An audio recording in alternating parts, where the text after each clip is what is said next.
Welcome back to the Energy Fix podcast. Thanks so much for joining in with us again today. Today, we're going to be talking about low energy, but not the kind of low energy that you fix with trying harder or drinking more coffee or having a new morning routine. We're not talking about that kind. We're talking about the kind of tired that creeps in slowly and starts getting labeled as quote unquote normal aging. That's what we're going to be talking about. The kind where your recovery gets worse, your motivation starts to drop, your brain starts to feel foggier, your body starts to feel inflamed, and you start making these quiet questions to yourself of, this just must be normal, or am I doing something wrong?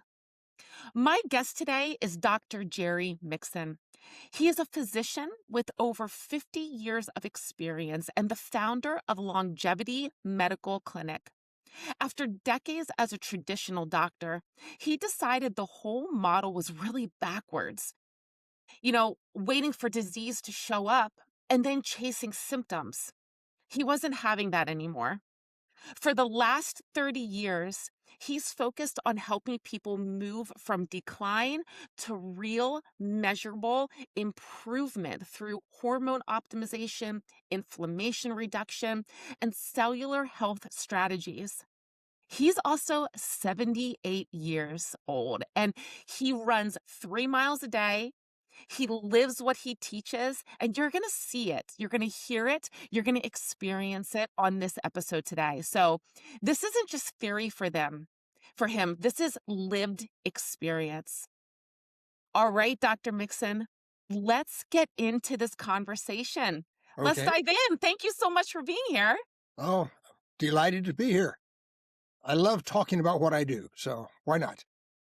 And if you are not watching this over on YouTube or any place that you can watch this, I will tell you, looking at him, looking at Dr. Mixon, you can absolutely see the the light and the longevity and the expansion in all of his health. I mean, my goodness, I feel like we are going to have such a rich conversation today. But before we get into it, Dr. Jerry, is there a word or a phrase that you're really embodying right now in this season of your life? Yes. Do you want I to know would what love it I is? would love to know what it is. It's joy. Joy. My goal in life is not simply to treat diseases. It's to give people a robust, joyous, good health. I do not want to see people in their 60s, 70s, even 80s shuffling slowly off to the nursing home, where they can get their diaper changed and be fed and wait for blessed death as a release. I want people to do what I do. I want them to be out running down the street with a big silly grin on their face, thanking God for all the joy in their life. That's what I want. And so, yeah, I'm doing everything I can to shift the paradigm in medicine from simply waiting for diseases to occur and then treating them to positively promoting robust, good health. And that's where I think we need to make the shift in medical care. We have the knowledge, we have the technology. What we don't have are the financial incentives. And if you want to see anything or why anything happens on planet Earth, follow the profit. And that's true for capitalist and socialist countries. The difference is under capitalism, wealth gives you power. Under socialism, power makes you wealthy. But money and power go together in every system on Earth and always have. It's just the way human beings are made. And you've said and raised up some really big statements right there. And I would love for you to expand on this word simply by the question of How do you continue, Dr. Jerry? How do you continue to stay in that joy when you see behind the veil? You see behind the systems and you know what's going on and you know things can be better. Well, I learned a long time ago that I'll have the right to be more critical of other people once I get to be perfect myself. But since I'm well aware of my flaws and limitations, and if I ever lose track of them, my wife will remind me. So, um, yeah, I don't have the right to rag on other folks. What I do have the right to do is to live my own life in the most productive way I can, to do everything I have the time, energy, and resources to do to make it better for people that I'm in contact with. But even there, I can offer them my help. I'm not their daddy and I'm not their boss. I offer them my help and they can accept it or not. They're free human beings. You know, you can choose pain, misery, depression, disease, disability, and premature death if that's what you want to do. Or you can make other choices that lead in a widely divergent path in which you can get stronger, faster, leaner, smarter, sexier, and happier the longer you live. I choose that second path, and I encourage other people to do the same. Yeah. Well, and you've been a physician for over 50 years. Yep. And so we've already touched on this a little bit, but let's expand a little even deeper. What is that moment, Dr. Jerry? What's that moment that you realized that the wait for disease and then treat it model was really failing people? And was there anything in your own health or life that made that shift even more personal for you? Oh, God, yes. Yeah, two different uh, periods in my life. You know, I was not born in a medical family. My father spent 32 years in military service. So I was born on military bases. I was raised on and around military bases. My own father was deployed much of the time, but it's because we lived there, I was surrounded with strong, patriotic, hardworking young men, willing to serve their country. And so that was my male role model growing up. At 17, I was just finishing high school and the Vietnam War was just getting going. And my friends and I were all afraid the war would end before we could get there. So I ran off at 17. My father was deployed at the time. He was out on an aircraft carrier, and my mother signed for me to join up at 17. And I volunteered for the Army, volunteered for the paratroopers, volunteered for combat units, volunteered for all sorts of stuff that reflected the fact that I was a young man with way more hormone than brain. And so I I set off to do the things my government wanted me to do.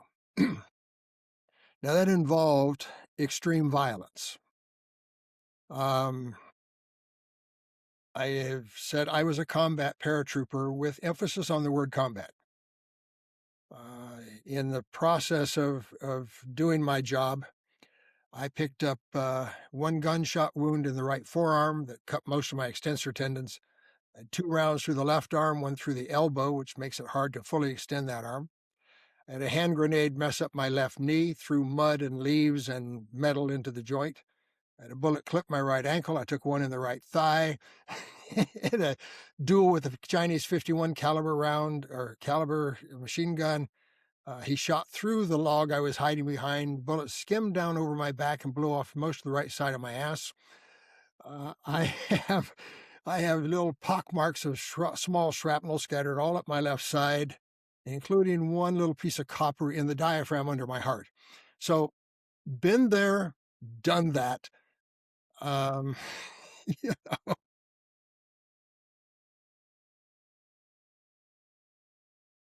the violence I experienced on myself was complemented by the large number, way too many men that I have killed. And so it triggered intense reflection.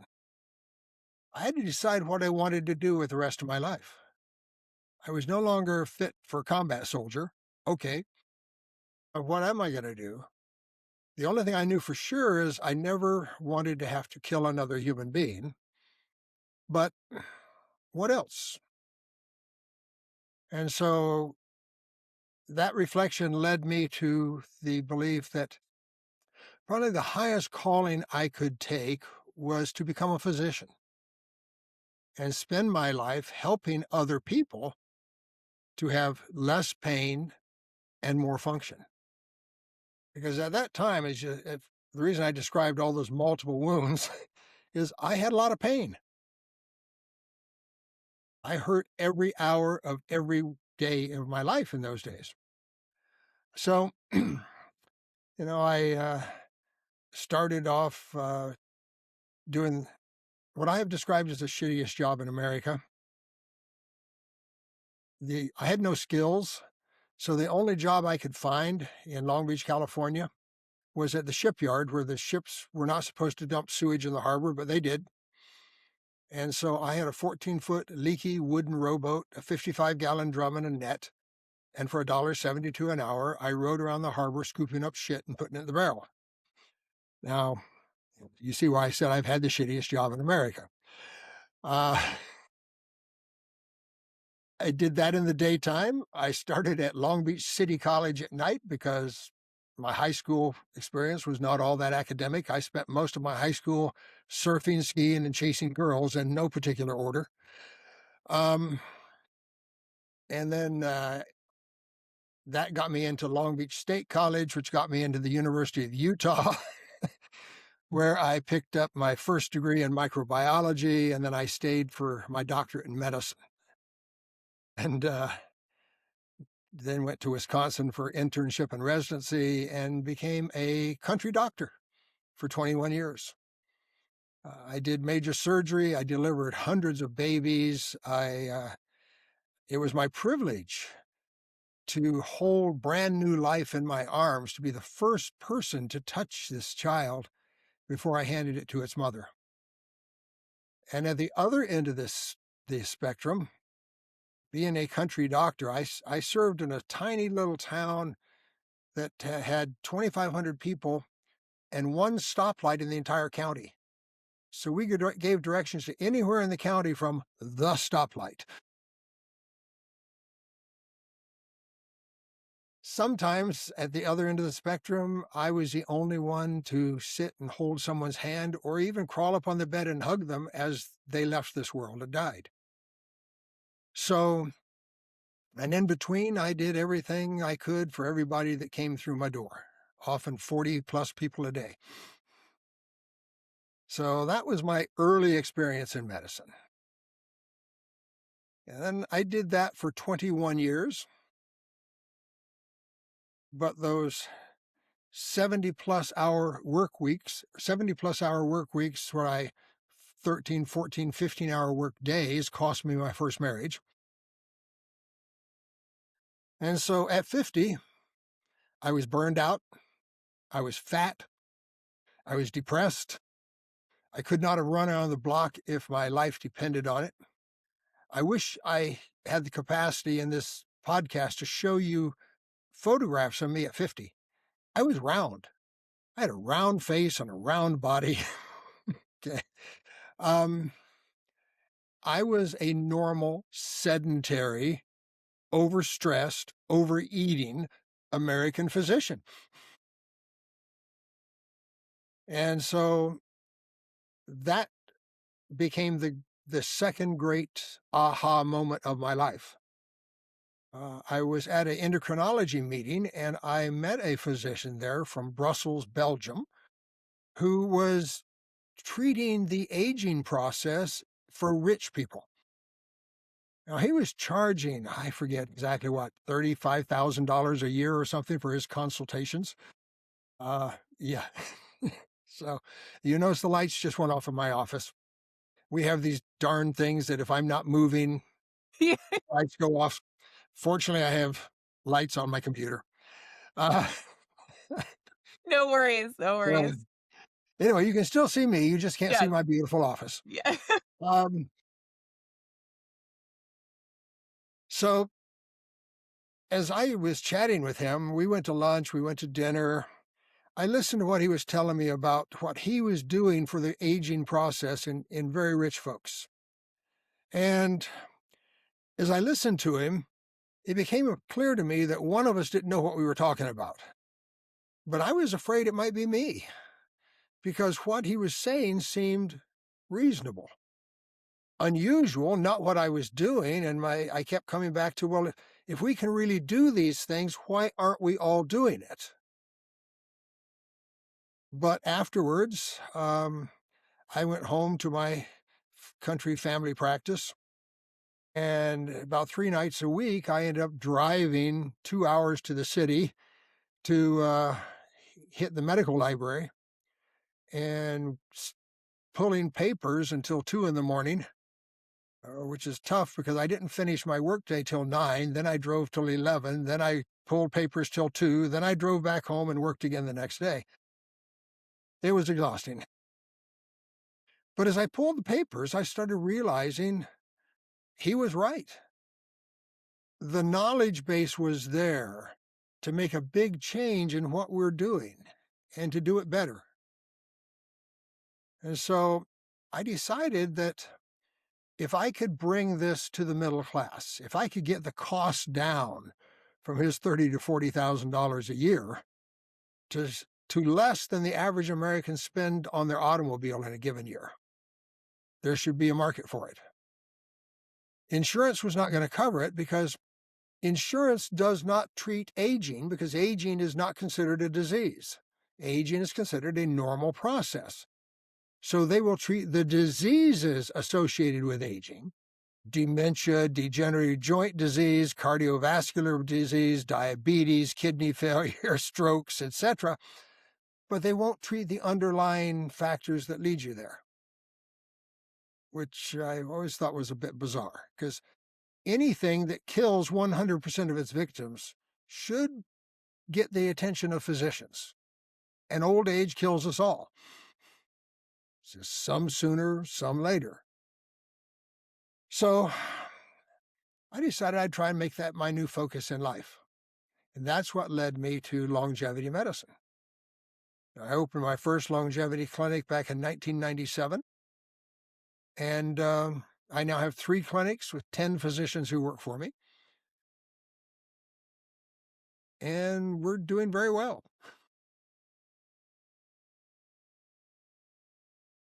But back in those days, the only thing we could do that consistently had a impact on the aging process was hormone manipulation.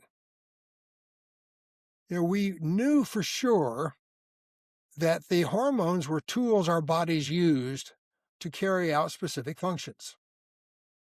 The anabolic hormones, testosterone, dihydroepiandrosterone, growth hormone, they help you to grow new tissue. They grow lean tissues. Okay.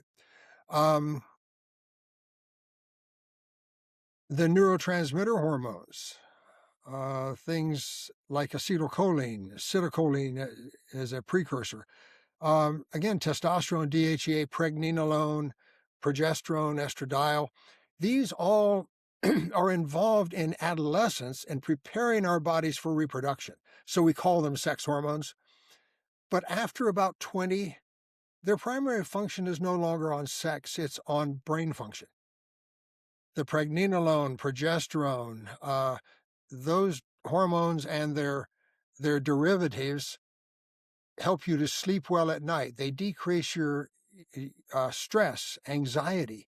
They help you to tolerate the stresses of life well. Some of these hormones, like the testosterone and DHEA, actually protect the stem cells in your body to allow you to heal and recover much later in life. Drive, ambition, self-confidence are, again, grown by the anabolic side of these, the so-called male hormones, although that's a misnomer. The primary hormone in women is also testosterone. It's not estrogen, which is something most people, including most physicians, don't realize. Um, when you were 18 years old, 18 or 20, if we measured your testosterone, your estradiol, and your progesterone, the three primary sex hormones, your testosterone at that age was about 70 to 75 nanograms per deciliter. Your estrogen was 25 to 30 nanograms per deciliter, half as much as your testosterone. Your progesterone varied between early cycles and getting you ready to implant an egg. It hit about 90 nanograms per deciliter. It was even higher than testosterone. And then it dropped almost to zero a week before your period started. And it was that sudden reduction in progesterone that actually triggered the lining of the uterus to slough off. But it also caused your PMSing. Okay? Those monthly bitch attacks that usually occur about a week before your period starts. That's progesterone deficiency. It's also the reason that many women have real mood problems during menopause. Because by 50, your estrogen is down about 50% from your youthful handle. It's not gone, but it's down about 50% from when you were young. Your progesterone is down about 65 to 70%, and that's what stops your periods, not the estrogen deficit. And your testosterone, the one that provides drive, ambition, self-confidence, stress tolerance, that's down by over 80%. And that's why 50% of the menopausal women in America are on psychotropics. We almost treat menopause as though it's a Prozac deficiency instead of a hormone deficiency. So we knew early that those hormones were important. So what I started doing back in 1997 is we measured 8 different hormones. We measured your growth factors. We measured your inflammatory markers, in addition to all of the things that are normally checked by your family doc. And we didn't use age-normed values because we know those values are going down and down and down as you age. So we used the mid-range of a healthy 25-year-old as our target. And our goal was to return all 8 hormones and your growth factors back to the mid-range of a healthy 25-year-old, even if you were 40, 50, 60, 70, 80 years old. That didn't make you young, but it gave your body back the tools that it used to have to heal and repair. And so we found that doing that shifted people's metabolism away from fat towards muscle. And that made an enormous change in a lot of lives. Nevertheless, people continued to age, though they did better with their aging when we were replacing their hormones. But then about 6 or 7 years ago, I started coming across papers on senescent cell therapies. These are cells that in our bodies that have basically become senile. Every cell in your body is designed to do a particular job for a particular period of time. The lining of your gut turns over about every 30 hours. Your skin, when you're young, turns over very fast. If you're a mother, you know that if you get a baby whose diaper didn't get changed fast enough, and the skin has gotten so damaged that it's raw and red and ready to bleed, and all you do is protect it with some Desitin or something overnight, by the next morning, that baby has fresh new skin. They'll grow new skin overnight. But by the time you're in your 20s or 30s, it takes you 2 weeks to replace your skin. And by the time you're 60 and 70, it may take you 2 months to replace your skin. And so your skin is getting damaged worse and worse and worse by solar radiation, chemicals, just plain wear and tear, and it's not being turned over as fast. So our skin looks old because it is old. Okay. That skin that used to get replaced every day is now getting replaced every second month. Okay? So yeah, it looks a lot more shabbier. Um, your bones turn over at different rates. Your brain turns over at different rates. So everything has its own schedule. And so those cells are supposed to, when they get to the end of their lifespan, they're supposed to undergo what we call autophagy, Latin for self-eating. They're supposed to basically commit suicide and die, get broken up, and then new cells are made to replace them. Problem. Some cells don't die. Some cells are damaged by a wide variety of factors, from reactive oxygen species to high blood sugars to solar radiation to chemical damage, shortening of telomeres, all sorts of things. And they're damaged, but not quite enough to die. So instead, they go into what we call senescence. They become senile. They no longer do their job. Your skin cells are no longer doing skin cell jobs. Your gut cells are not doing gut cell. Your brain cells start going downhill, so your cognition starts slowing. Age-related cognitive loss is a well-documented phenomenon. Your bones start thinning out. Your heart doesn't pump as efficiently. Your lungs don't work as well. And so you can't run down the street like you did at 18 when you're 80. You can barely pick your feet up enough to shuffle down the street. So the question became, why is this happening and what can we do about it? Because I'm assuming what you just said, these are really common ways that people normalize this early decline, right? And they just chalk it up to aging. Like, these are red flags. Yes, you go to your family doc or your internist, you say, "Doc, I'm tired. I try to run and my heart is racing and I'm short of breath and my legs are tired and I exercise and all I get is sore and sweaty." And the doctor says, "Well, what do you expect? You're getting old. Back off. Try to age gracefully." When the reality is, aging is the progressive loss of our graces. No such thing as aging gracefully. All right. So, and as the years went on, we started looking at what was happening to people, and those senile cells, those senescent cells, are actually building up in our system as we're getting older. Because our immune system recognizes those senile cells as dangerous, because they're kicking out chemicals into your bloodstream that say, don't grow, don't heal, don't repair. They kick out inflammation. This results in the inflammagen that you may have heard about with age. And the problem with that is that our immune system recognizes these cells are dangerous, and so it goes in and destroys them. And when you're young, those senile cells last less than a day. 20, 25 hours, they're gone. But in one of God's little jokes, the immune system is especially susceptible to accumulating senescent cells. And as the immune system itself becomes senile, it's less and less effective at reducing those senescent cells in the rest of your body. And so those cells start building up in a man's testicles, so his testosterone level starts to drop. A woman's ovaries are being infested with increasing numbers of senescent cells, so its function declines.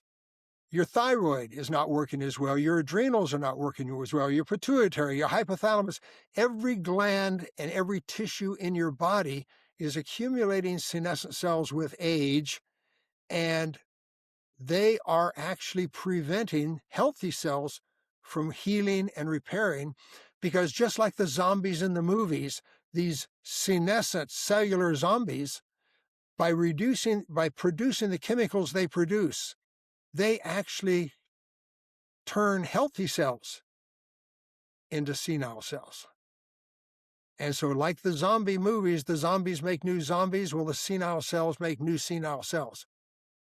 And by the time you're about 45 to 50, maybe 55, if you're lean and strong, your immune system has been damaged badly enough that you are now accumulating senescent cells far faster than you can clear them. And by the time you're 75 or 80 years old, 75 to 80% of your immune system is now senile, is senescent. So not only do you have fewer immune cells with aging because you're running out of those produced in youth by your thymus, you're also making the remaining cells ineffective by turning them into senescent cells. So we finally, about 7 or 8 years ago, as we were looking at all this latest research, saying now we understand why back in the 90s we were seeing this global decline in hormone balance, because we're getting a global accumulation of senescence within every gland in our body. And all we could do about it in those days was give you the hormones to replace what you had lost. But now we've got some kind of an interesting quandary that I am in the process of trying to solve, and that is, at what point in this progressive damage that our glands are accumulating with age, if we remove the senescent cells, at what point can the glands recover enough to start doing their job more efficiently? Now, we know in experimental animals, in elderly mice and rats, they typically live about 25 months. So if I take a 20-month-old mouse, which is the equivalent of a human in their 60s, and I give them medications to abolish their senescent cells, they will suddenly start growing smoother, shinier coats. They will run their mazes faster. Their brain is working better. They can run their treadmills faster and longer. Their muscles are stronger. They start mating again. Their hormone levels kick back in, and they act like they're younger mice. And we extend their lifespan with one treatment by 36%. A 36% lifespan extension with more youthful behavior. Now, we all know rodents are tougher than humans. All right. So I don't expect to treat a human one time and get all the results that I get in a rodent. Okay. Compared to rodents, we people are pretty fragile critters. Got that right. And, yeah. And we live a lot longer. But Mayo Clinic started publishing their first human studies on senescent cell therapies back in 2019.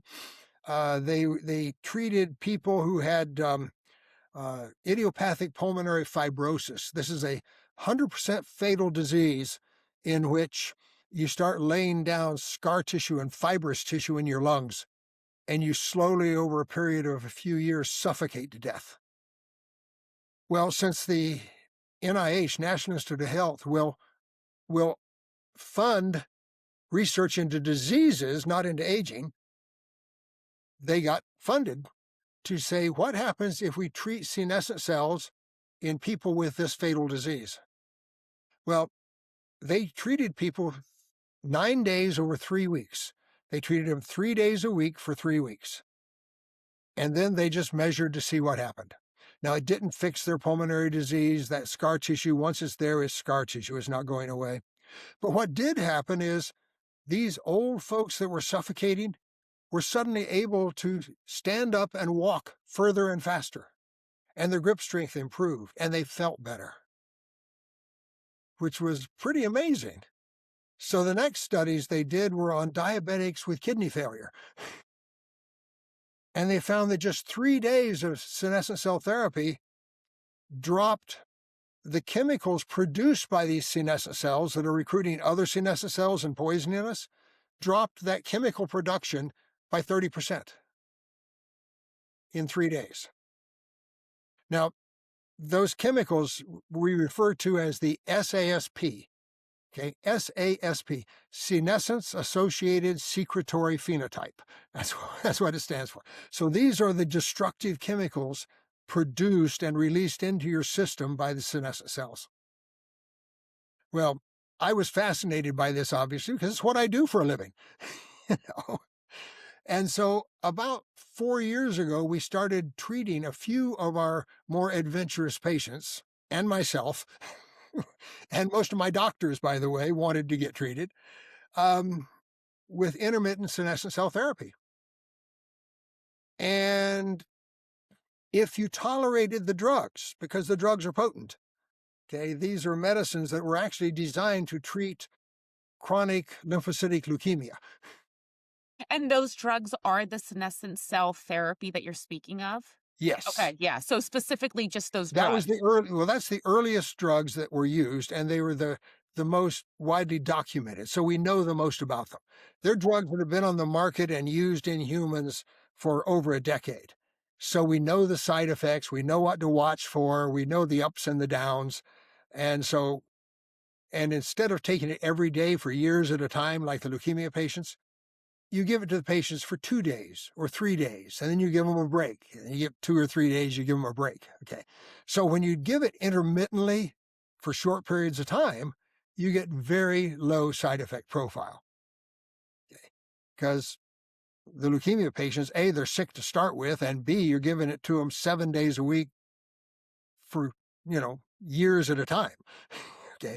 Yeah, you get a lot more side effects when you take something every day for years, as opposed to taking it for 3 days and stopping for a while.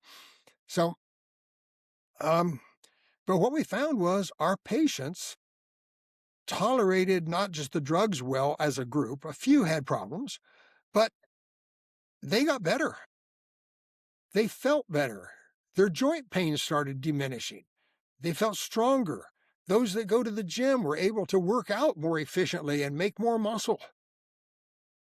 The problem we've had is that nobody knows how long they should be treated, how often they should be treated, because in the research, nobody is actually measuring the senescent cells. Some research is only measuring how did they do? What are the clinical findings? Well, that's important, but it doesn't tell me how low have I lowered the senescent cells to get this result. You do this, you get that. Okay. So a couple of years ago, I started hunting for anybody that could measure the senescent cells in our system. And what I discovered is there is not a clinical lab in America in which I can send a blood sample and say, measure the senescent cells in this person's immune system. Didn't exist. So, being impatient, not wanting to wait 20 years, because hell, I'm already pushing 80, I, I hired a research group to develop a test that I could use in my clinic to measure senescent cells in our immune systems. And we finally have come up with this, and we're going to start measuring in me and my doctors first, and then our more adventurous patients will actually be able to measure the percentage of their immune system that is senile. Then when we treat them, we can measure them again and see how far we lowered it. So we know that when you're in your 20s and functioning really well, your senescent cell load in your immune system is in single digits, 3-4%. By 40, it's up around 20 some, maybe 30%. And then in your late 40s and 50s, it starts to rapidly accelerate. And by 60, it can be up at 50 to 60%. And by the time you're 75 or 80, it'll be 75 or 80% of your immune system is replaced by senile cells. And that's why, for instance, when COVID came along, the nursing homes just died like flies.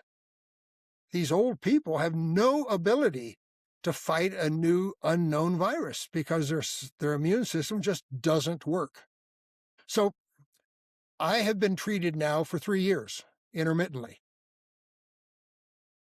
Interestingly, 30 years ago when I started on the hormone balancing and I gave myself back the hormone balance of a 25-year-old man, my pain diminished.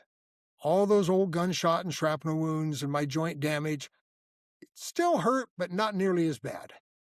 But then as I aged, I started getting stiff. You know how it is, old folks, you can't bend down and touch your toes anymore. You're lucky if you get to your knees, sort of thing. Um, when I started treating my senescent cells, that all went away. I can now not only reach down and touch my toes with my knees locked, I can put palms of my hands flat on the floor. Okay. All my old man aches and pains and stiffness are gone. Now, it didn't make me young. I got white hair. Okay. I got some wrinkles, but I can run. I can jump. I leap and cavort and dance into the night with a big silly grin on my face. The question I have not been able to answer is, how low have I lowered my senescent cells? Are my current senescent cells with the current therapy that of the 20-year-old I'd like? Or are they that of a 40-year-old or a 50-year-old? Or have I simply gone from 78 to 55 or 60? I don't know. So here in another week or two, I'll be able to start measuring that and see exactly where I am now, and that'll tell me how much more aggressive I want to be with my therapy. And that's what I want for my patients. Our goal is not just to put all your hormones back to a youthful level, although that's nice, that helps. But I want to get rid of all those senescent cells back to that 25-year-old level. And then I want to see how well you. And the question is, at what point, at what average age, could I get rid of your senescent cells and have your own hormones start kicking back in? Now, I suspect that my 78, almost 79-year-old testicles are not going to start functioning like they were 18 again. Okay, probably. A lot of damage over a lot of decades. All right. But what if the patient comes in and they're only 40? And I measure their senescent cell load and I could take that back to where it was at 18 or 20. Will their younger, less damaged glands kick back in and save them a lifetime of hormone replacement therapy? Wow, I really want to know. So, these are some of the tasks I have set within my own clinics for our patients. Incredible, incredible. And so I have a question. I have a question to kind of explain because I've been thinking this whole time.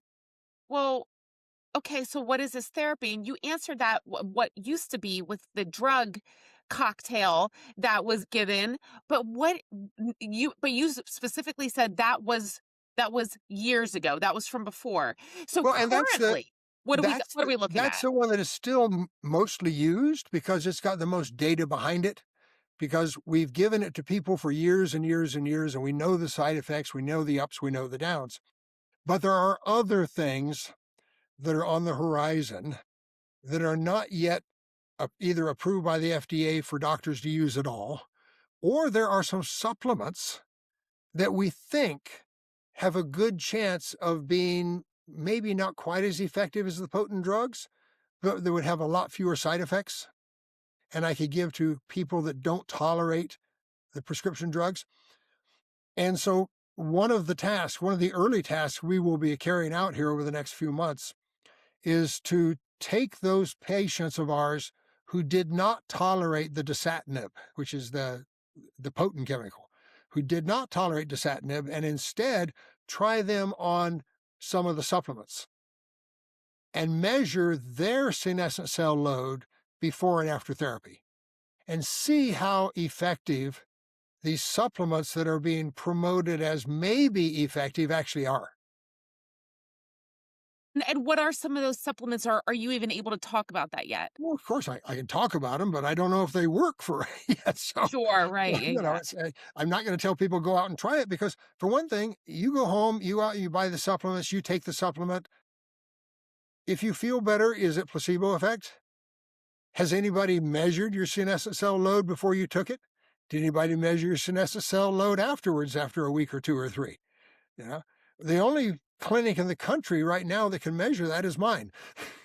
So, um, so I kind of hesitate to have everybody run out, start buying stuff that I think might possibly maybe do some good, but I don't know. I tend to be kind of data driven. And so I want to try this with patients that I know want it. I know they want to reduce their senescent cells. They've tried the dasatinib. They had adverse reactions, so I couldn't continue it. Okay, so now let's try the stuff that we think is a lot safer, stuff that doesn't even require a prescription that you can buy over the counter. But let's measure your senescent cell load first, and then let's measure it afterwards. Then we'll know if we're doing any good or not. Yeah. I've got 4 rules of medicine. Okay. First rule of medicine: anything strong enough to help is strong enough to hurt. Every decision we make in medicine has an upside and a downside. Your doctor's job is not to give you things that have no risks. They don't exist. Your doctor's job is to give you as many benefits as possible, balanced against as few risks as practical.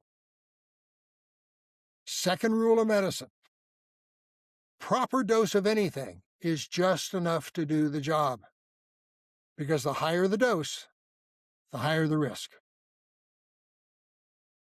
Third rule of medicine: if you don't measure, you don't know.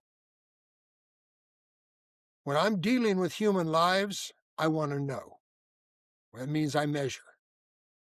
You know, in our clinic, when you first come in, we do a lab panel that gives you about a 70-page printout. We measure things your family doc has never measured in their life. And then we start you on a therapy, and then we bring you back in about 6 weeks, and we measure it all again. And we see where are things now, and we make adjustments. And then we bring you back in 2 to 3 months, and we measure it all again, and we make another adjustment. And we bring you back every 3 months and remeasure where we are and make our adjustments. Okay.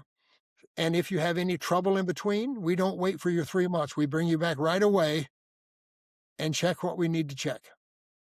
So, you know, our doctors spend at least an hour with every visit.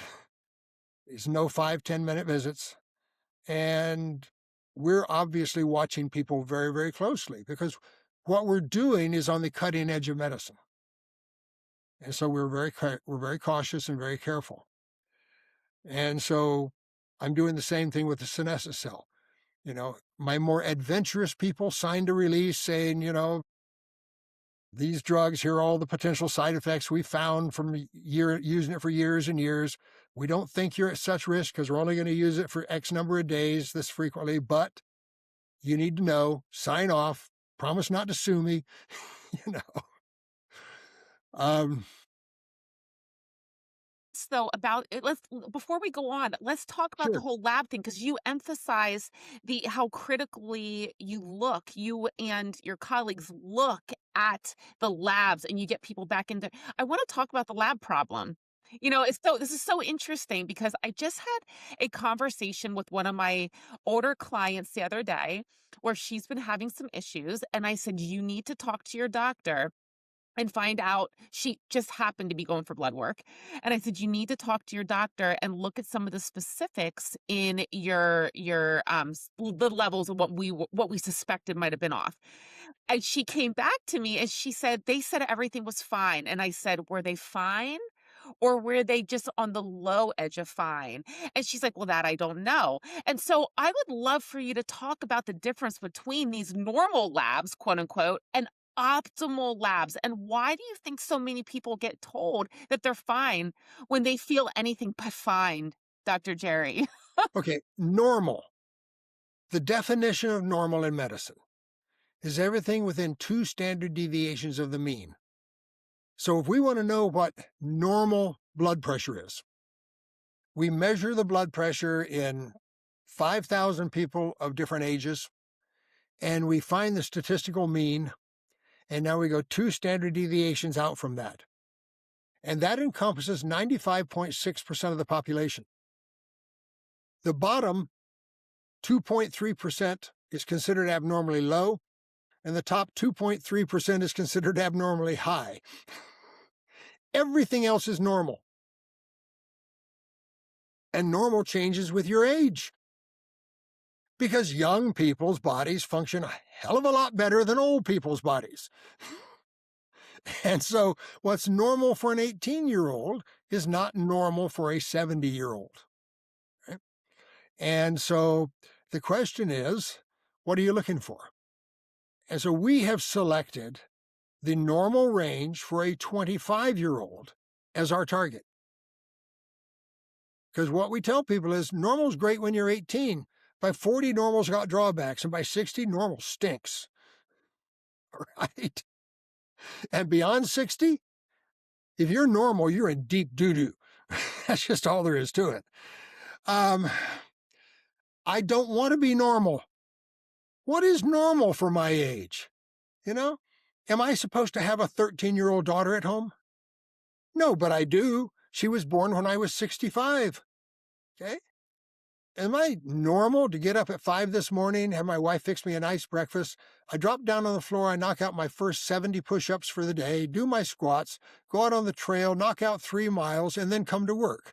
Is that normal for my age? No. Do I want to be normal? Hell no. Right? So the fact is, I like having the muscle mass of a man in his 20s. I like having a brain that is optimistic and enthusiastic and tolerates stress. You know, I run 3 clinics, a supplement company, and a clinical laboratory. Okay, I got 50, 60 employees at a given time. And I got to tell you, the more employees you've got, the more stressors you've got. Okay. But I love my work and I have a great time and I have a great life and I have no intention of quitting. You know? Now, I tell my wife that I want to spend as many years with her as I possibly can. And my philosophy of medicine and of life in general is you shift the odds in your favor as far as you possibly can. And then relax and play the game. Because things can happen over which you have no control. I can keep myself in good shape. But if a bus runs into my car this evening, I have no control over that. I don't control whether the bus driver fell asleep at the wheel or if he got drunk or high on drugs. It's outside my control, okay? So I control what I can control. And then I just relax because God has been good to me. You know, about the only prayer I ever offer, and frankly, I offer it a dozen times a day, is thank you, God. Because I've been given so much in my life that to ask for more would just be greed. So, you know, but let me give you one little example. I talked about bringing 40-year-olds into the clinic instead of 50 and 60 and 70-year-olds. I mean, the oldest patients I've treated are north of 100. But if you're 100 years old, I'm really kind of limited in what I can do because a lot of damage has already been done. And it's a lot harder to repair damage than it is to prevent it. Okay. If you're 60, I can do a lot more than that 100-year-old. And if you're 40, I can do more than the 60-year-old. And the younger you are, the less intervention it takes and the better result I can get. When I met my wife, because I got married at 20 and divorced at 40, and I was single for 17 years. And I met my wife when I was 57 and she was just turning 28. So there's about a 30-year age gap there. And one of these days, I'll tell you about our intergenerational, intercontinental, intercultural whirlwind romance that started with a first date on Crete and then a second date in Venice and etc. But I've been told I should write a book about our romance. But anyway, She decided, seeing what I do for a living, in her early 30s, that she wanted to become a clinic patient. And so we have never let her hormones decline, and we started treating her senescent cell therapy in her 40s. She's now turning 50. She has a 23-inch waist, a lean, hard body. You should see her pump iron or jump rope for an hour. She runs like the wind. People look at her and think she's in her 30s still. She has the smooth, beautiful skin of a 30-year-old and the lean, hard body. We've never let her get the damage of aging that is, quote, normal. Now, I wish I could start every 30-year-old woman on earth on therapy and never let them undergo the damage and the ravages of aging, that buildup of senescent cells and that decline in their hormone balancing. But 30-year-olds don't think age is real. They still say stupid things like, well, this age is just it's just an opinion or a matter of mind. It's an attitude. No, it isn't. Aging is a harsh, biologic, unforgiving reality. No. And if you want to age well, the earlier I can start you, the better you'll do. Well, I'm curious. So I love all this. I love all this. It's funny because I just got told the other day, age is just a number. I'm like, yes, technically, but also it's a feeling and it's a lifestyle, right? And it's more. And it's Age more, is right? how fast and far can you run?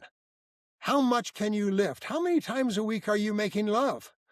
I, there's a lot of things that we can put objective values on and correlate them with declines of aging, because all of those things go downhill as you get older.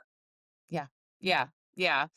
And so I'm really curious, Dr. Jerry. So we talk about the senescent cell therapy, right? And so that to me, that sounds like that is one of the biggest things to really focus on.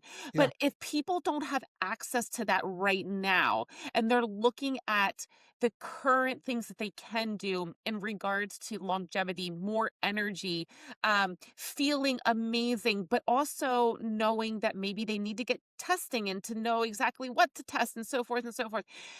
If somebody is wondering this stuff, what are the core markers that you should look at first for both men and women when energy is low? What should they know to get tested? What are some of the things to really focus on? Well, the core things to test are basically that 70-some page printout that we do for our patients. You need to measure 8 different hormones. You need to measure your inflammatory markers. You need to measure your growth factors. But all of these things take laboratories, doctors, and money. They're not free, and insurance doesn't cover them. Okay. If you're somebody that is just saying, gee, what can I do to improve myself? Okay, there I can give you some guidelines. First, eat less, move more, or use a GLP-1 inhibitor, or all of the above. All right. You should consider that there are 2 competing forces right now in your body, and they are fat and muscle. People tend to think of fat as a cosmetic issue. You see at the checkout stand at the grocery store, it's get your beach body in 2 weeks. Oh, Pucky, the average American who's 70 pounds overweight is not going to get much of anything in 2 weeks. You're looking at 2 years. Okay. This is a long process. But fat is actually a reaction and a cause. It's a circular mechanism for insulin resistance. When we overeat, when we drive more sugar into our bloodstream, more glucose, more blood sugar, than the cells can accept at any given moment. because sugar is the primary fuel that our bodies burn, just like gasoline is for most cars. Okay. And when you overeat, your body metabolizes that food, all that blood sugar runs into your bloodstream. Your pancreas kicks out a hormone called insulin. And by the way, insulin is one of the hormones we measure, okay, both fasting and peak insulins. And that insulin carries the glucose, the blood sugar, to the cell wall and tries to drive it into the cell where the mitochondria can burn the glucose to turn it into energy, ATP, ADP, that our bodies can metabolize and actually use to keep us alive. But every cell has a limit. It can't burn unlimited amounts of sugar, any more than your car can burn unlimited amounts of gasoline in any given minute. Okay? Because when you try to drive extra sugar in, if your cells metabolize that too much sugar, your body temperature is going up. You've generated more energy, and that shows up as heat. Okay? So your cells, when they're presented with more sugar than they need and more sugar they can handle, they send out signals to the cell wall that says, resist. Don't let that insulin in here. Don't let that sugar in here. We've got all we can handle. So that then keeps the sugar and the insulin in your bloodstream. But just like gasoline, we burn for energy. Sugar, glucose, is a high energy compound that literally burns, it damages. We call it glycolysation. It glycolysates every tissue it touches. And so when that sugar is rising in your bloodstream, it's damaging the walls of your arteries. And so now your body says, hey, I got to get that sugar out of here. So it sends signals and your pancreas ranches up more insulin to drive it back into the cells, and the cells say, no, I can't handle this, damn it, stay out. You're developing insulin resistance. It's now taking you more and more insulin to drive the same amount of sugar into the bloodstream, okay, or into the cells, out of the bloodstream. So now, as your insulin levels are rising in an effort to drive that sugar out of the bloodstream and quit damaging your arteries, your liver kicks in and says, wait a minute, we got a problem here. We got way too much insulin. We've got way too much sugar. So let's grab that sugar next time it comes into the liver and let's turn it into triglycerides, short chain fats, 3-molecule fats. And we dump those triglycerides into your bloodstream, and now the triglycerides circulate, and the adipocytes, those little fat cells, grab the triglycerides, pull them into the fat cell, and now you're gaining weight. And increasing body fat is a secondary mechanism for your body to lower your blood sugar. If the insulin can't do the job because the cells can't burn that much sugar, your liver comes to the rescue by making it into fat that you store for later on when hopefully you won't have enough calories coming in, and you can convert that fat back into energy and burn it. The problem we've got, unlike our ancestors, is we have grocery stores, we have an unending supply of high-calorie food available all the time. Now, that's a problem because our ancestors were not intermittent fasters. They were intermittent eaters, okay? Because look at your fingernails. Those are our claws, okay? My little kitty cat's got better claws than I've got. Here, look at my fangs. See that little thing? That's my fang. How the hell am I supposed to kill prey with those? All right? When it comes to hunting and killing animals, we're pretty pathetic creatures. That's why we used our brain to make tools, right? But our ancestors were not yet farmers. They did not yet grow animals we could kill at our leisure. And so they subsisted on roots and berries and leaves and whatever small prey was dumb enough to get caught by us, right? And so what we did, or what our ancestors did, was they ate everything they could in the summer and the fall when food was available. When the grasses were seeding, that was our early grains, they gathered up the grain and they ate everything they could. And they got as fat as they could every fall because winter was coming. And when winter came, food was going to get really sparse. And if you went into winter skinny, you died and you didn't reproduce the next year. And as a consequence of the skinnies all dying off, the chubbies inherited the earth. And we are the descendants of those chubbies. Okay? And so built right into our genome is an imperative that says the fattest, the highest calorie foods are the ones that are going to be the tastiest. You're going to really crave those because those taste good, because those are going to make you nice and fat so you get to survive the winter. And we instinctively go to high calorie, high energy foods. It's just that now we have an unending supply of those every day of the year, 365 days a year. And we no longer get fat in the fall and skinny in the winter to survive. We get fat in the fall and fatter in the winter and fatter in the spring and fatter in the summer again. Okay? And when we doctors ask you to eat less than your body is demanding, instinctively, genetically demanding, we're asking you to commit an inherently unnatural act. That's why diets are so hard for us. Okay? As a species, every developed society, when food becomes plentiful, they get fat. It's just that we became the richest, the earliest, and so we're the fattest industrial society on Earth. But that fat is now killing us.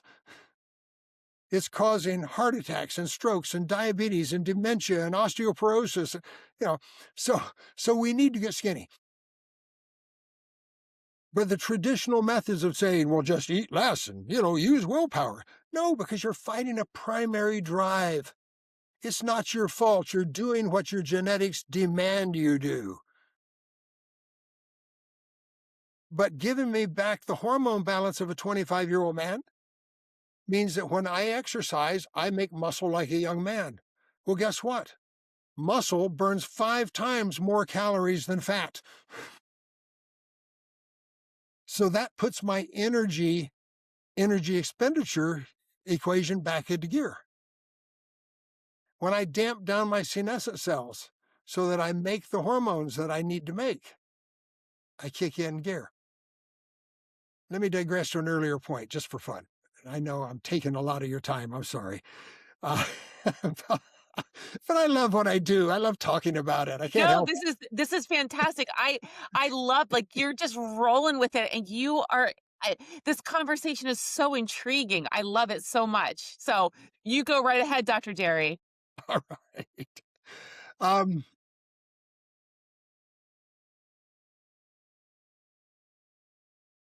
I have been on hormone replacement therapy since I was 49, actually. I opened the clinic when I was 50. I started my therapy treating myself when I was 49. Okay. So I've been on therapy now for 30 years. And typically, when you give a man testosterone, say, his own testicles say, hey, plenty of testosterone here. I don't need to make any. So they quit working. And so typically what happens is once you start these therapies, the feedback loops mean you make less and less, and now you need to be maintained long term. And people say, well, why should I be dependent? Well, because you're already not making enough. Where you are now really stinks. Bad stuff is happening to you. So yeah, it's better to be dependent on an exogenous source than to do without.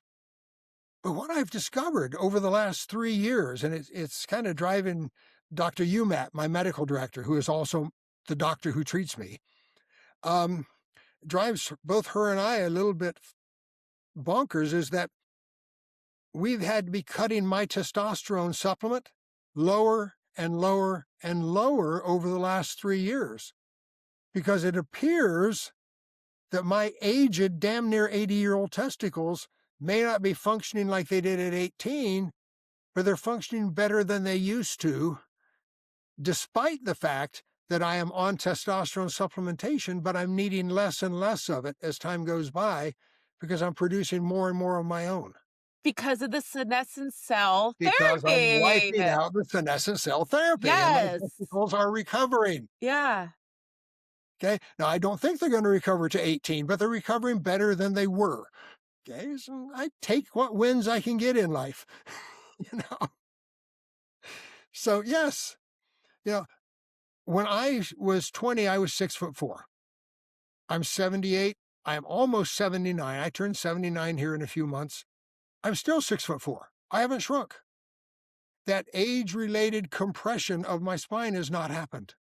My bones are still the dents as a young man. My muscle mass is still here. Okay. So these are all wins. I'm still aging. That bus can still come around the corner and get me, you know. Um, but I am doing everything I can to shift the odds in my favor as far as I can. And I feel wonderful. I got a great life. I plan to live it, and I'm I don't know, just enjoying things, I guess. Yeah. Well, before we go into the rapid fire questions, I'm really curious because you've talked about this a couple times, and I'm curious any insights. You've talked about that you've been doing that you've done hormone replacement therapy, that you still have been doing hormone replacement therapy. So I would love some insight on if people are curious about that, where they can start, what they need to know about hormone cycling or therapies or yeah, I would just love your insights. That's a whole nother 2-hour podcast, hon. Oh, Uh, I'm sure. Like uh, even just to point people in the right look, direction. okay, so let me give you just a real quick insight into female hormone replacement therapy, just for fun. I told you that when you were younger, at my age, anybody under 50 is a kid. So I got ties as old as you are. Um, so, but there's a couple of studies out there. Of it's at Mayberry University in Atlanta, Rebecca Glazier in Ohio. These two between them have got like 3,500 people, 3,000 to 3,500 people. Donovitz did a 10-year study. Glazier's done a 15-year study in replacing that youthful testosterone load in midlife women. And once more, if we do another one of these, I will send you in advance a graphic that shows you the dramatic improvement in mood, sleep, joint pain, enthusiasm, cardiac function in midlife women who get put on testosterone. But the critical things our studies were really looking at was breast cancer. Okay. Now,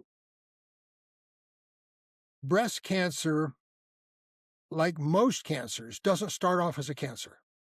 What'll happen is somewhere in a woman's breast, as her hormone levels are declining, because she has the lowest risk of breast cancer when she's 15 years old and her hormones are at her peak, because that's when your testosterone is highest, when you're 15 years old, which is what every parent in the world shudders at, because that's when their 15-year-old daughter's sex drive is going to be highest.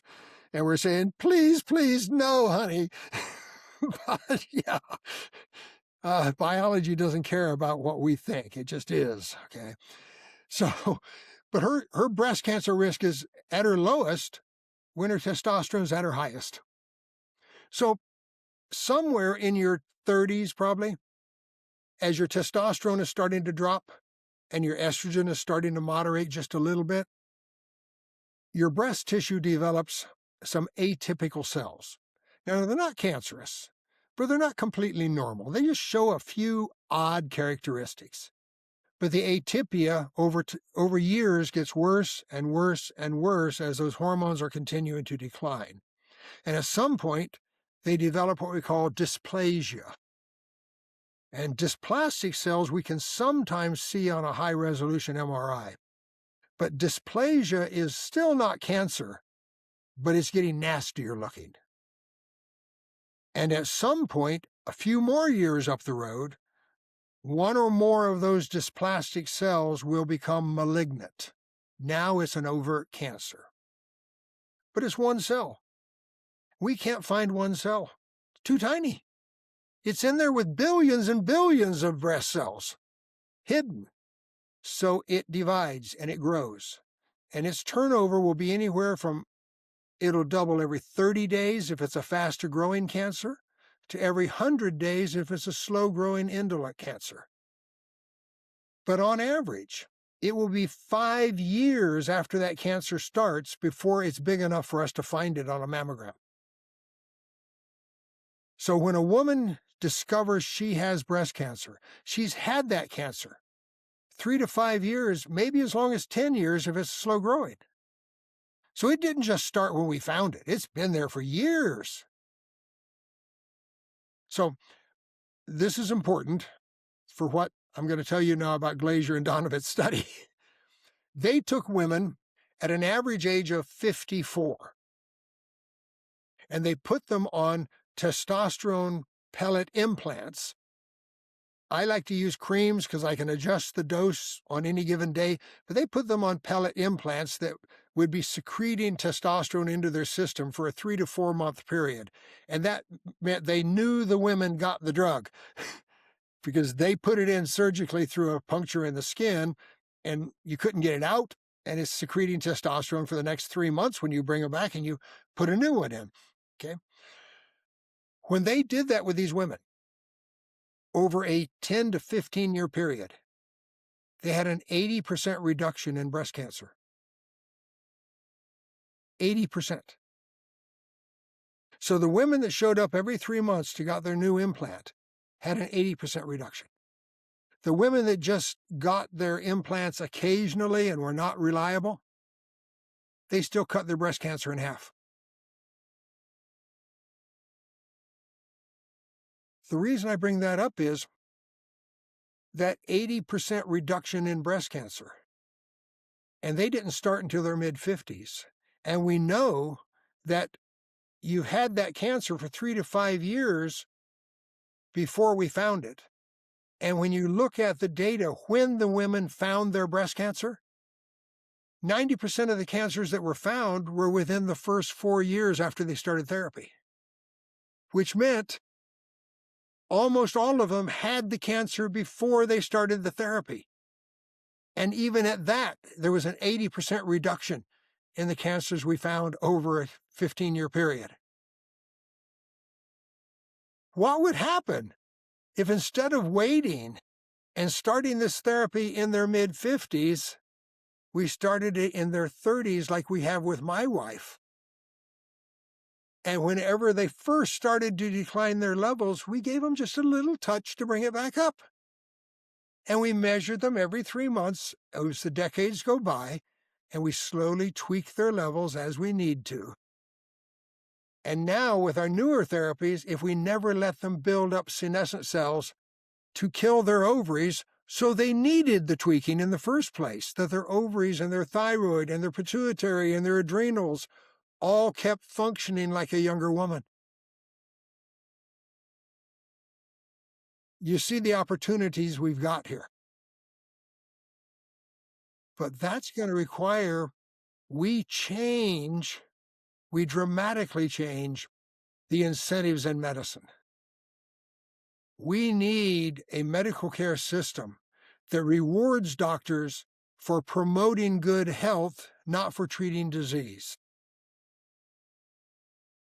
Now, we still need to reward doctors when they do treat disease, but I would love to see if 75 or 80% of the doctors in America were promoting good health, and we only needed about 20% to treat the diseases.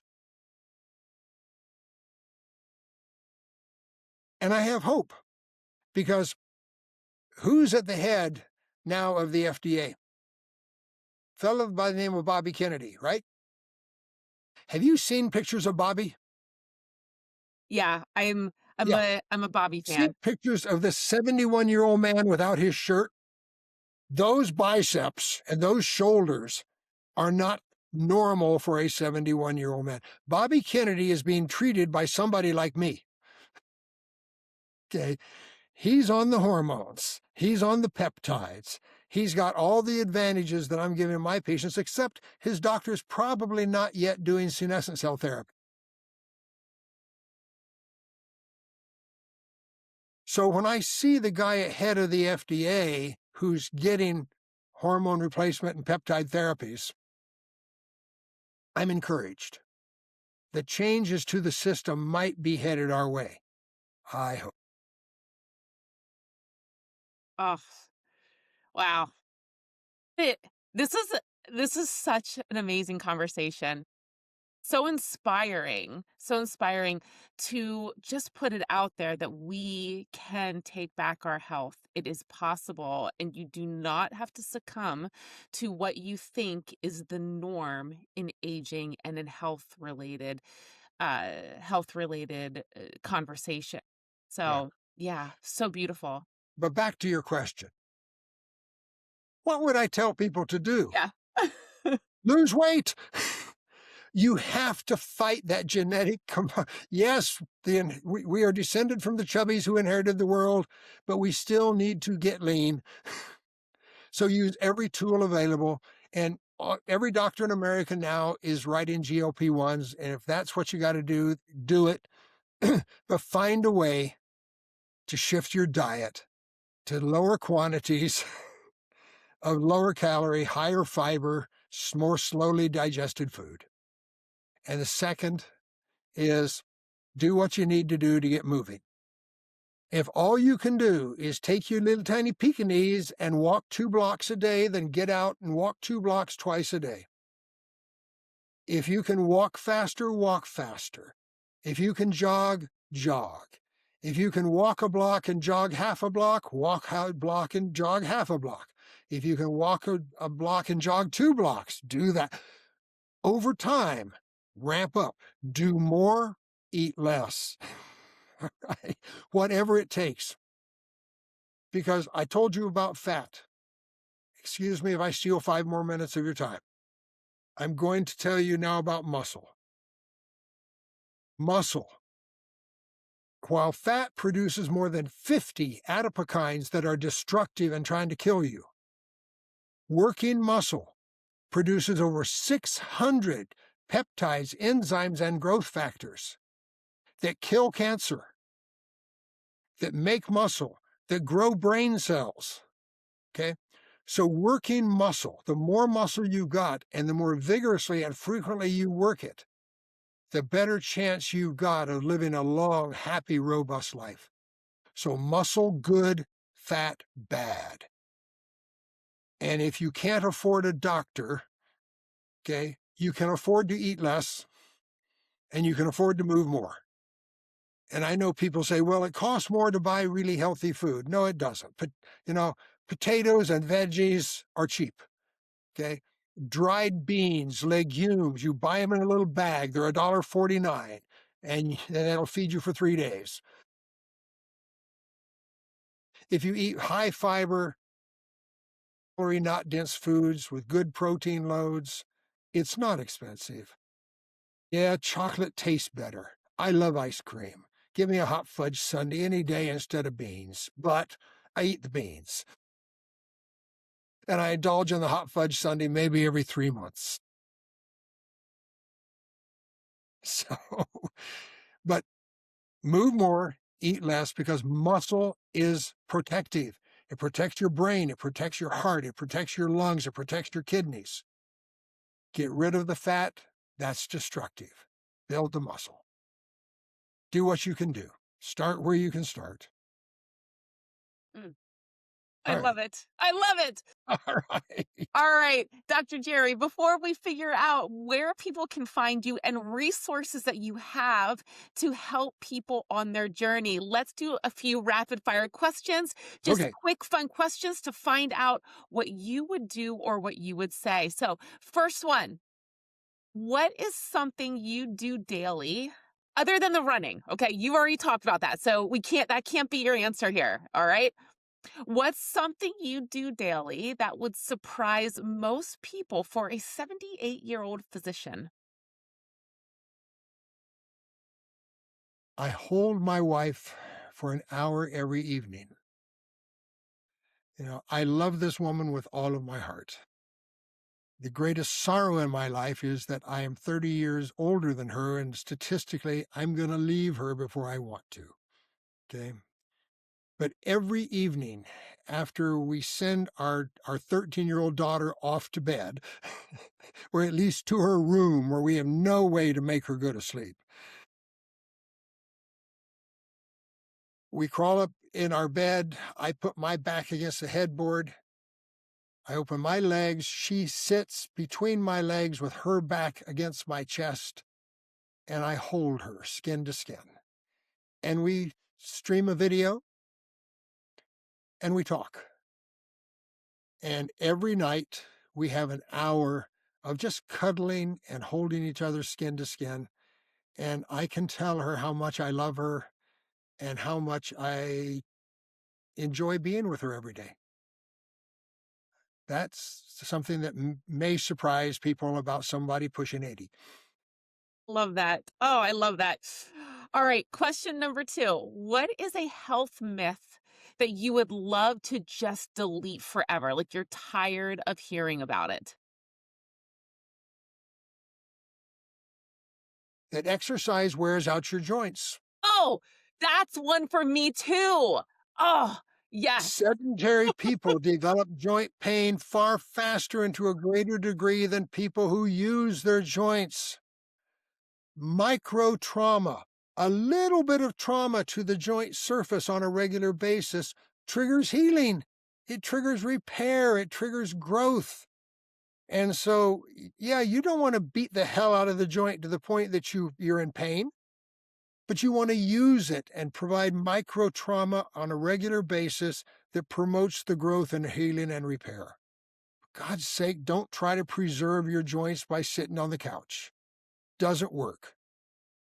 If you don't use it, you will lose it. So, Right there with you, Dr. Jerry. I love that one. All right. And the last question. If you could give every 40 to 60-year-old or most 40 to 60-year-olds one sentence of permission about aging, what would you say to them? one sentence, huh? Yeah. I just gave you an hour and a half. Yeah. 40 to what age?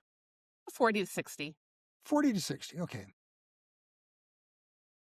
Don't accept your decline as inevitable or normal. It is normal. It's not inevitable. There's things you can do about it. Mm, yes. Things you Sorry, can do more than about it. one sentence. No, no, that's good. That's good. Awesome. All right, Dr. Jerry, where can people find you? What are some resources that they can connect into to get more information? Okay. Well, the easiest way to find me is go to lmclinic.com.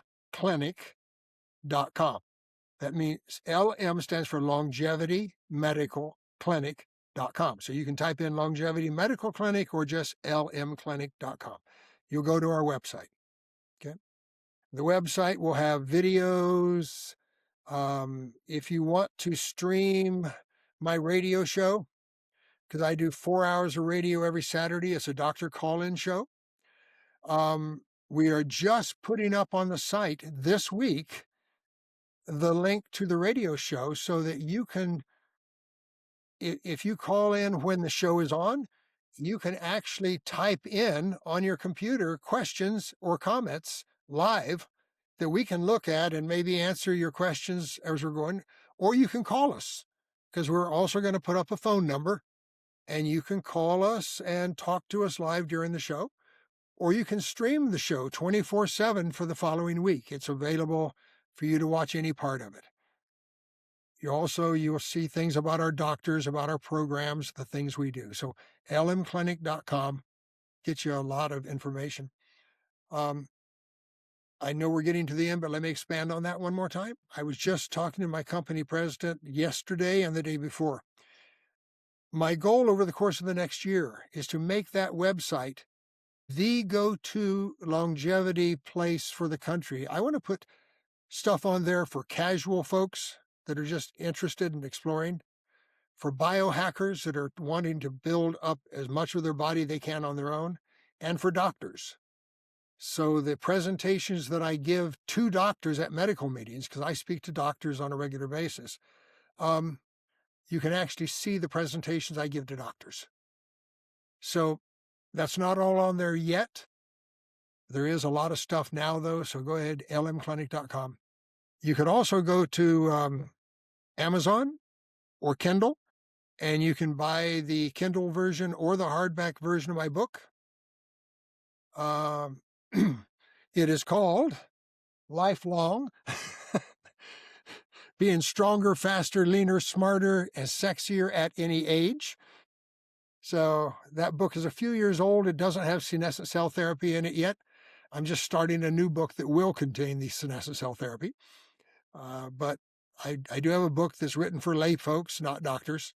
So my website or that, or of course, podcasts like yours. As always, I will have all of those show notes down in the links, plus a few extra other places to be able to find Dr. Jerry.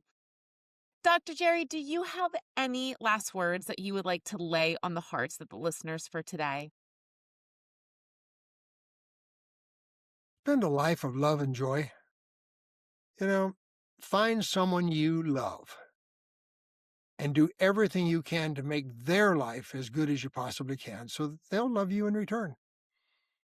That's the most important thing in life. Thank you so much for being here and for sharing your heart and your wisdom and everything that you are trying to do with this world. I appreciate you. Thank you. You're welcome, my dear. Have a great day.